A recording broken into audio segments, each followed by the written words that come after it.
તો નમસ્કાર ગુજરાત, સ્વાગત છે ફરી એકવાર આજના તાજા નવા હવામાન સમાચારમાં વાત કરીશું. તો મિત્રો આજથી જે છે તે ગુજરાત રાજ્યમાં ખતરનાક નવો વરસાદનો રાઉન્ડ શરૂ થવા જઈ રહ્યો છે. જે હા મિત્રો, સાચું સાંભળ્યું. વાત કરીએ તો આજે 3 તારીખ ઓગસ્ટ મહિનાની 3/8/2025 રજાનો દિવસ રવિવાર.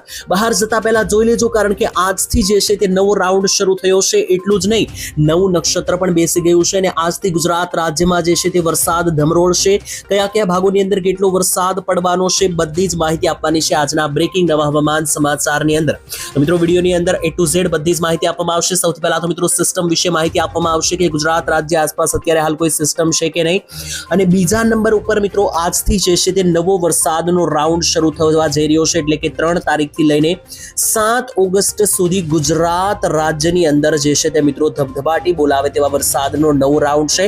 આ મિત્રો એક મધ્યમથી ભારે વરસાદનો રાઉન્ડ રહેવાનો છે. આ રાઉન્ડની અંદર દક્ષિણીય ગુજરાત અને સૌરાષ્ટ્ર ઉપર મોટી ઘાત મિત્રો જોવાની છે, કારણ કે અરબ સાગર ઉપરથી મિત્રો આ જે છે તે સિસ્ટમ આવવાની છે, જેને કારણે બંગાળની ખાડી અને અરબ સાગરના અપર એર સર્ક્યુલેશનોને કારણે તોફાની અતિ ભયંકર વરસાદી એક્ટિવિટીઓ જે છે તે ગુજરાત રાજ્યમાં જોવા મળવાની છે, જેના વિશે વાત કરીશું. અને બીજા નંબર ઉપર આજથી એટલે કે મિત્રો 3 તારીખથી રજાના દિવસ રવિવારથી જે છે તે ગુજરાત રાજ્યમાં આશ્લેષા નક્ષત્રની શરૂઆત થઈ રહી છે. એટલે કે નવું નક્ષત્ર બેસી ગયું છે. વહેલી સવારે 6 વાગે સૂર્યનારાયણનો પ્રવેશ આશ્લેષા નક્ષત્રમાં થયો છે. તો હવે મિત્રો આ નક્ષત્ર જે છે તે આગામી કેટલા દિવસ ચાલશે, કેવો વરસાદ લઈને આવશે, બધી જ માહિતી A to Z બધી માહિતી લખીને આવ્યા છીએ. આજે ગુજરાત રાજ્યના કયા કયા વિસ્તારો છે કે જ્યાં વરસાદનું જોર મિત્રો વધી જવાનું છે. 15 જિલ્લાઓમાં વરસાદના હાઈ એલર્ટ આપી દેવામાં આવ્યા છે.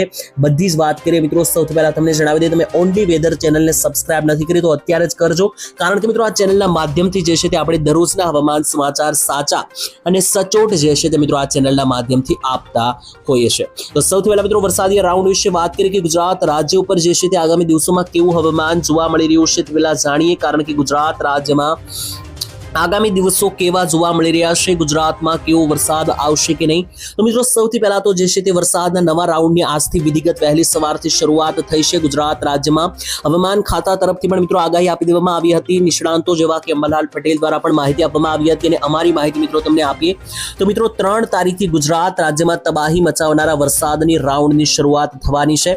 અને મિત્રો આ 3 તારીખથી જે છે તે મિત્રો ખાસ કરીને આગામી 7 ઓગસ્ટ સુધી ગુજરાત રાજ્યમાં ભારેથી લઈને અતિ ભારે વરસાદનો રાઉન્ડ રહેવાનો છે, જેમાં ગુજરાત વાસીઓએ જે છે તે મિત્રો ખાસ સાવચેતી રાખવી જોઈશે, કારણ કે ગુજરાતની અંદર તબાહી મચાવનારા વરસાદી રાઉન્ડ આવી રહ્યા છે, જેની શરૂઆત આજે વહેલી સવારથી થઈ ગઈ છે. ત્યારે 3 તારીખે ગુજરાત રાજ્યના ઘણા બધા વિસ્તારોમાં ભારેથી અતિ ભારે વરસાદના સંક્રમણો જોવા મળી રહ્યા છે, કારણ કે જો તો મિત્રો ગુજરાત નજીક એક મોટી આ રીતની સિસ્ટમ જે છે તે MP એટલે કે મધ્યપ્રદેશ લાગુના વિસ્તારથી આ રીતની ગુજરાત તરફ જે છે તે એક મોટી સિસ્ટમ આગળ વધી રહી છે, જેને કારણે આજે એટલે કે 3/8/2025 ના રોજ ગુજરાત રાજ્યની અંદર જે છે તે મિત્રો ભારેથી અતિ ભારે તોફાની વરસાદો જે છે તે મિત્રો જોવા મળવાના છે. તો ચાલો મિત્રો રાઉન્ડ વિશે તો તમને માહિતી આપી દીધી કે આ 5 દિવસનો રાઉન્ડ છે, 3, 4, 5, 6 અને 7 તારીખ અંદર, અને આ રાઉન્ડ કેવો રહેશે તેના વિશે માહિતી આપીએ.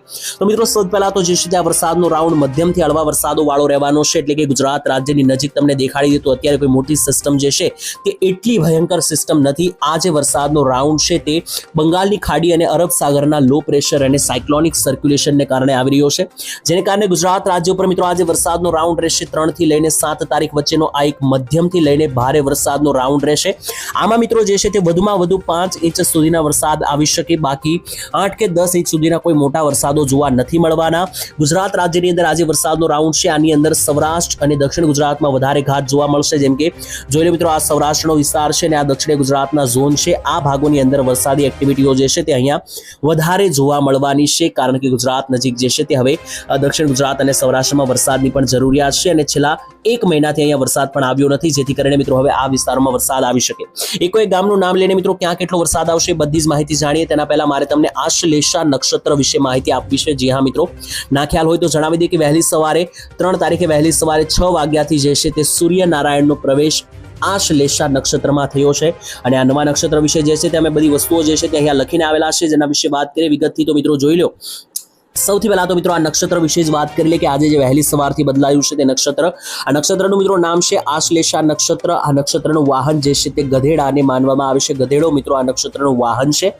આ નક્ષત્રની શરૂઆત મિત્રો થઈ રહી છે 3/8/2025 થી. આ નક્ષત્ર ચાલશે 16/8 સુધી, એટલે કે જન્માષ્ટમીના દિવસ સુધી, 7મ 8મ સુધી ગુજરાત રાજ્યની અંદર જે છે ત્યાં આશ્લેષા નક્ષત્ર ચાલવાનું છે. હવે મિત્રો આ નક્ષત્રની અંદર કેટલો વરસાદ આવશે, કેવું વાતાવરણ રહેશે તે પણ માહિતી અને અપડેટ આપીએ. તે પણ મિત્રો નવી માહિતી અને અપડેટ સામે આવી છે. તો સૌથી પહેલા તો આજે મિત્રો આશ્લેષા નક્ષત્ર શરૂ થયું છે આજે વહેલી સવારથી. તેની અંદર બે સૌથી મોટા વરસાદી રાઉન્ડ જોવા મળશે. પહેલો રાઉન્ડ તો મિત્રો 3 થી લઈને 7 તારીખ, જેના વિશે મેં માહિતી આપી.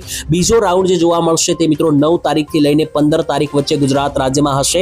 એમાંથી મિત્રો જે આ પહેલો રાઉન્ડ છે 3 થી 7 તારીખે જેની શરૂઆત થઈ ગઈ છે, આજે આ રાઉન્ડની અંદર મધ્યમ વરસાદો જોવા મળવાના છે, જેમાં મધ્યમથી હળવા 4-5-2 ઇંચ જેવા મિત્રો વરસાદો શરૂ રહેશે, ઝાપટાઓ શરૂ રહેશે.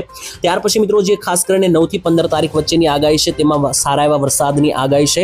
આ મિત્રો જોવા જઈએ તો આશ્લેષા નક્ષત્રનું વાહન ગધેડાને ગણવામાં આવે છે, જેથી મિત્રો આ નક્ષત્રની અંદર વરસાદ ગધેડા મિત્રો જેમ ધીમા ચાલે છે તેમ વરસાદ પણ આ નક્ષત્રની અંદર એકદમ ધીમો રહેશે. એટલે કે કોઈ એટલો ભયંકર કે એટલો અતિવૃષ્ટિવાળો કે 10-10, 12-12 ઇંચનો વરસાદ આ નક્ષત્રમાં જોવા જશે તે મિત્રો મળવાનો નથી. બાકી મિત્રો તમને જણાવી દઈએ ઓગસ્ટ મહિનાને લઈને તો ઓગસ્ટ મહિનાના 2 ભાગમાં અપડેટ કરવામાં આવ્યા છે. પહેલું મિત્રો આશ્લેષા નક્ષત્ર કે જે 1 થી લઈને 15 તારીખ નજીક રાખીએ. બીજો મિત્રો ભાગ છે આ મહિનાનો 15 થી 30 તારીખ. તો આ 1 થી 15 તારીખથી અંદર મિત્રો મધ્યમથી હળવા વરસાદી રાઉન્ડ જોવા મળશે, એકદમ 5 ઇંચ કે 6 ઇંચ સુધીના. જ્યારે આ 15 થી 30 તારીખ છે તે ગુજરાત માટે કાળ સમાન બનશે અને એની અંદર ગુજરાત રાજ્યમાં 10-10 કે લઈને 12-12 ઇંચના વરસાદો જોવા મળવાના છે. એટલે કે ઓગસ્ટ મહિનાનું છેલ્લા 2 અઠવાડિયા, બીજો ભાગ છેલ્લા 15 દિવસ ગુજરાતમાં કાળ સમાન વરસાદ આવવાનો છે. તેના વિશે પણ આપણે જે છે તે ભવિષ્યમાં અપડેટ આપતા રહીશું. તો મિત્રો આ થઈ ગઈ નક્ષત્રની માહિતી. ત્યાર પછી જાણીએ કે ગુજરાત રાજ્યમાં ક્યાં ક્યાં વરસાદ આવશે આ રાઉન્ડની અંદર. તો મિત્રો 3 તારીખથી શરૂ થયેલા આ રાઉન્ડની અંદર જે છે તે ગુજરાતમાં કયા કયા ભાગોમાં ભારે વરસાદની આગાહી છે. તો તમને માહિતી આપીએ કે ગુજરાત રાજ્યની અંદર દક્ષિણીય ગુજરાત અને સૌરાષ્ટ્ર ઉપર જે છે તે મિત્રો સૌથી વધારે વરસાદનો ખતરો જે છે તે આ રાઉન્ડમાં રહેવાનો છે. આ રાઉન્ડની અંદર એવું પણ નથી કે મિત્રો એકદમ ઓછો વરસાદ આવશે, સારા એવા વરસાદ પણ જોવા મળશે. છૂટાછવાયા હવામાનની અંદર જે પરિવર્તન લાવે તેવા વરસાદો શરૂ થશે. તેની અંદર મિત્રો કયા કયા ભાગોમાં વરસાદ પડશે. તો મિત્રો 3, 4, 5, 6 અને 7 તારીખ દરમિયાન જે છે તે સમગ્ર ગુજરાતની અંદર છૂટાછવાયા વરસાદ રહેવાના છે. અને આજે એટલે કે 3 તારીખે વહેલી સવારે 6 વાગ્યાથી લઈને સાંજના જે છે તે સમયગાળા દરમિયાન કયા કયા ભાગોમાં કેટલો વરસાદ પડવાનો છે તેના વિશે પણ માહિતી અને અપડેટ આપીએ. અને તેની અંદર મિત્રો જાણીએ કે આજે કયા કયા ભાગોની અંદર ગુજરાત રાજ્યની અંદર છોતરા કાઢનારા વરસાદો જોવા મળવાના છે 3 તારીખ અંતર્ગત. તો જોઈ લો 3 તારીખે ગુજરાત રાજ્ય ઉપર એક હાઈ લેવલના વરસાદીય સિસ્ટમો બનેલી છે અને તેને લઈને અપડેટ મેળવીએ તો હવામાન વેધર મોડલ જે છે તે મિત્રો આપણું જીએફએસ મોડલ અનુસાર ગુજરાત રાજ્ય ઉપર જે છે તે વાદળીય સિસ્ટમો જે છે તે અતિ ભયંકર લેવલની જોવા મળી રહી છે. જેથી જે છે તે મિત્રો વાદળને આધારે જાણીએ કે ગુજરાત રાજ્ય ઉપર કેવો વરસાદ કયા નક્ષત્રને આધારે જોવા મળવાનો છે, કયા વેધર મોડલ અનુસાર જોવા મળવાનો છે. તો મિત્રો વેધર મોડલ અનુસાર જોઈએ તો ગુજરાત રાજ્યમાં આજે સાંજના 12 વાગ્યા સુધી એક ભારે વરસાદનું એલર્ટ દેખાઈ રહ્યું છે. વાત કરીએ તો જોઈ લો મિત્રો સમગ્ર ગુજરાત ઉપર જે છે તે આ કાળ સમાન વાદળોનો ઘેરાવો થયો છે. આ વાદળો જે છે તે ગુજરાત રાજ્યમાં ભૂક્કા કાઢશે.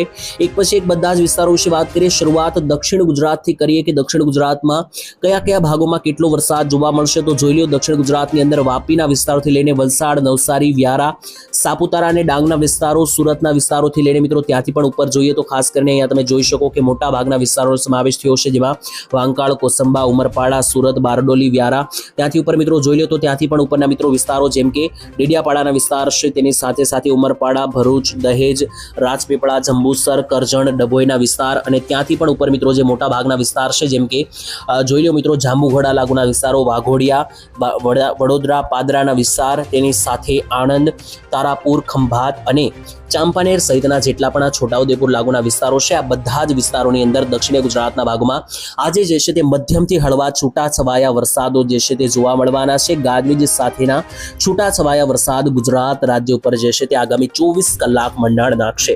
મધ્ય ગુજરાતની વાત કરીએ ત્યાર પછી તો જોઈ લો મધ્ય ગુજરાતમાં પણ ઓલ ઓવર મધ્ય ગુજરાતના પટ્ટાની અંદર મધ્યમથી ભારે વરસાદના એલર્ટો જેમાં વિસ્તારો વિશે વાત કરીએ તો જોઈ શકો મિત્રો દાહોદના વિસ્તારોથી લઈને ખેડા, લુણાવાડા, મહીસાગર, ગોધરાના વિસ્તાર, જાહલોદ, તેની સાથે કપડવંજ, દ્રસ્કોઈ, અમદાવાદ, બાપુનગર, વિરમગામ, ગાંધીનગરના વિસ્તારોથી લઈને ધોળકા, નડિયાદ અને ડાકોર સહિતના જેટલા પણ મધ્ય ગુજરાતના પંથકો છે, ભાગો છે, તો મધ્ય ગુજરાત ઉપર રીતસરનો મિત્રો જે છે તે ભારેથી અતિ ભારે વરસાદનો રાઉન્ડ આજે બની શકે અને અહીંયા વરસાદ જે છે તે મિત્રો તૂટી શકે. ત્યાર પછી મિત્રો ઉત્તર ગુજરાતની વાત કરીએ તો ઉત્તરીય ગુજરાતમાં પણ જે છે તે આજે મધ્યમથી હળવા છૂટા છવાયા વરસાદો શરૂ રહેશે, જેમ કે 2 ઇંચથી લઈને 3 ઇંચ સુધીના પણ વરસાદો આજે અહીંયા જોવા મળી શકે. જેમાં વિસ્તારો વિશે વાત કરીએ કે કયા કયા ભાગોમાં વરસાદી ગતિવિધિઓ જોવા મળી રહી છે, તો અહીંયા મહેસાણાથી લઈને ખેડબ્રહ્મા, હિંમતનગર, ડુંગરપુર, તેની સાથે મિત્રો જે નીચેના વિસ્તારો જોઈએ તો પ્રાંતિજ, મોડાસા, ઉપર જોઈએ તો આબુ અંબાજી, પાલનપુરથી લઈને થરાદ, સુઈગામના વિસ્તારો, અરવલ્લીના વિસ્તારોથી લઈને સાબરકાંઠા, બનાસકાંઠા, પાટણ, મોઢેરા અને રાધનપુર અને સાંતલપુર લાગુના પણ મિત્રો જેટલા પણ આ વિસ્તારો છે આ ભાગોની અંદર પણ આગામી 24 કલાક માટે ઉત્તરીય ગુજરાતના ઝોનની અંદર જે છે તે મિત્રો મધ્યમથી ભારે વરસાદો જે છે તે જોવા મળી શકે અને 2, 3 કે 4 ઇંચ સુધીના પણ વરસાદો આજે અથવા આવતીકાલે આ ભાગોની અંદર જોવા મળી શકે. ત્યાંથી આગળ વધીને સૌરાષ્ટ્ર વિશે વાત કરીએ તો સૌરાષ્ટ્રના સમગ્ર પટ્ટાની અંદર જે છે તે ખાસ કરીને આજના વરસાદના હવામાન સમાચાર જાણીએ તો સૌરાષ્ટ્રની અંદર જે છે તે મિત્રો સિસ્ટમનો ફેલાવો થઈ રહ્યો છે, જેને કારણે બધા જ જિલ્લાઓ ઉપર વરસાદનું એંધાણ દેખાઈ રહ્યું છે. જેમાં એક જિલ્લા ઉપર મિત્રો જોઈ લો ભાવનગરથી લઈને અમરેલી જિલ્લો છે, ઉપર મિત્રો જોઈ લો તો અહીંયા રાજકોટથી લઈને આ પોરબંદરનો પટ્ટો છે, રાજકોટથી બોટાદનો પટ્ટો છે, ત્યાંથી ઉપર મિત્રો આ સળંગ મોરબી અને સુરેન્દ્રનગરનો પટ્ટો છે, ત્યાંથી નીચે જોઈએ તો ખાસ કરીને જુનાગઢ, ગીર સોમનાથ રહેલું છે અને અંતે મિત્રો આ દરિયાકાંઠે રહેલું પોરબંદર, જામનગર અને દ્વારકા. આમ મિત્રો આ સૌરાષ્ટ્રના ઓલ ઓવર ઝોન ઉપર જોવા જઈએ તો બધા જ ભાગો ઉપર મિત્રો ચારો દિશા તરફથી આ રીતની સિસ્ટમનો ફેલાવો થઈ રહ્યો છે, જેને કારણે જે છે તે મિત્રો સૌરાષ્ટ્રમાં તો બધા જ જિલ્લાઓમાં આજે છૂટાછવાયા વરસાદો જોવા મળશે, ગાજવીજ પણ જોવા મળી શકે, જેને લઈને મિત્રો હવામાન ખાતાએ પણ અપડેટ આપી છે. તો મિત્રો હાલ આજના હવામાન સમાચાર અહીંયા પૂર્ણ થાય છે. શરૂ થયેલો આજે નવો વરસાદનો રાઉન્ડ છે તે 7 તારીખ સુધી હજુ ચાલવાનો છે અને આ એક મધ્યમ વરસાદનો રાઉન્ડ છે, જેના વિશે આપણે દરરોજ હવામાન સમાચારના માધ્યમથી તમને માહિતી આપતા રહીશું. તો દરરોજના હવામાન સમાચાર મેળવવા માંગતા હોય તો આ ચેનલ સાથે સબસ્ક્રાઇબ કરીને જોડાઈ જજો. આપણે મિત્રો મળીશું આવતીકાલે એક નવા હવામાન સમાચારમાં. જ્યારે કોઈ નવી અપડેટ આવશે ત્યારે ફરી એકવાર આજ માટે આટલું જ રાખીએ છીએ. રજા આપશો. ધન્યવાદ. જય માતાજી, જય દ્વારકાધીશ.